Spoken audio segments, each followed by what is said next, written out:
Hi everybody, Jack Meligan with you again for the Plaintiff's MSA and Lien Solution. In my last video, we entitled it Medicare versus Trial Lawyers. It's worse than you think.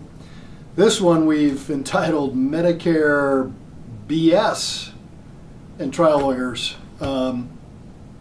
It's worse than you think.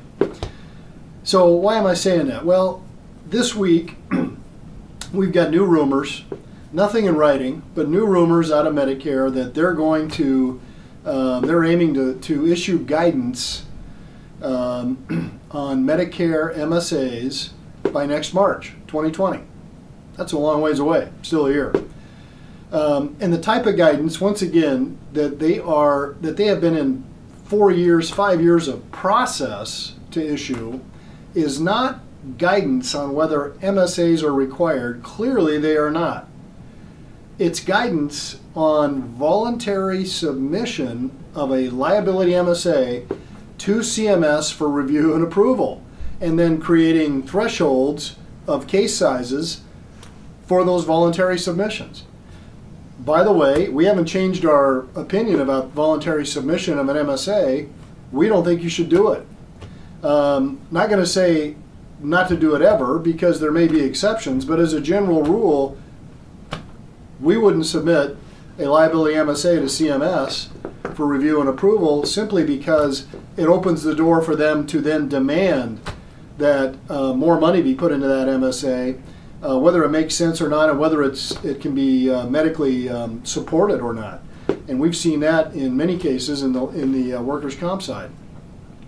So this, once again, is, at this point, we have to say it's more BS. We've had a ton of it. It goes back almost 10 years now, where we get these little tidbits and bits and pieces of pronouncements. Some of them have been in writing that showed us that Medicare was pivoting towards liability cases, and we take those seriously. And we know Medicare is coming after liability cases with regard to Medicare secondary payer. And I've talked about 5 attorneys in the first video and 3 more in the second that have all had problems with Medicare, legal problems with Medicare over conditional payments or MSAs. So we know it's real. But this threat of guidance coming is the BS. I mean, it's been out there since 2013. Here it is, 2019. We still don't have it. They're saying 2020. I mean, that's a good 7 years right there.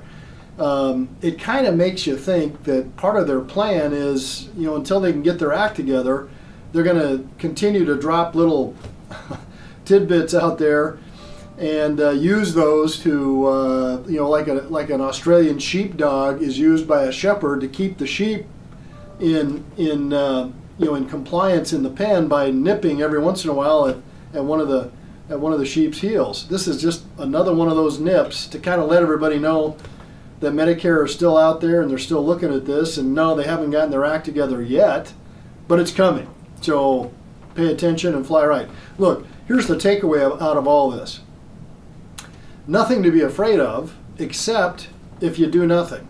If you're not warning your client about these issues and fully apprising them and disclosing to them what the issue is, this whole Medicare secondary compliance and how Medicare expects them to pay some of their own accident injury related expenses that are Medicare allowable out of the client's money, and not send that to Medicare until they've used up that amount of money in their settlement that was allocated for future medical.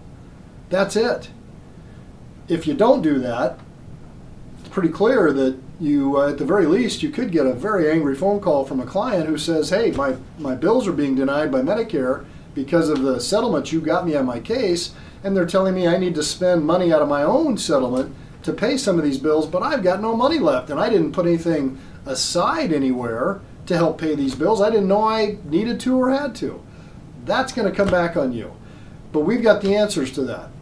There are ways to avoid legally a Medicare set-aside without jeopardizing future Medicare benefits and without creating long-tail liability for you trial lawyers.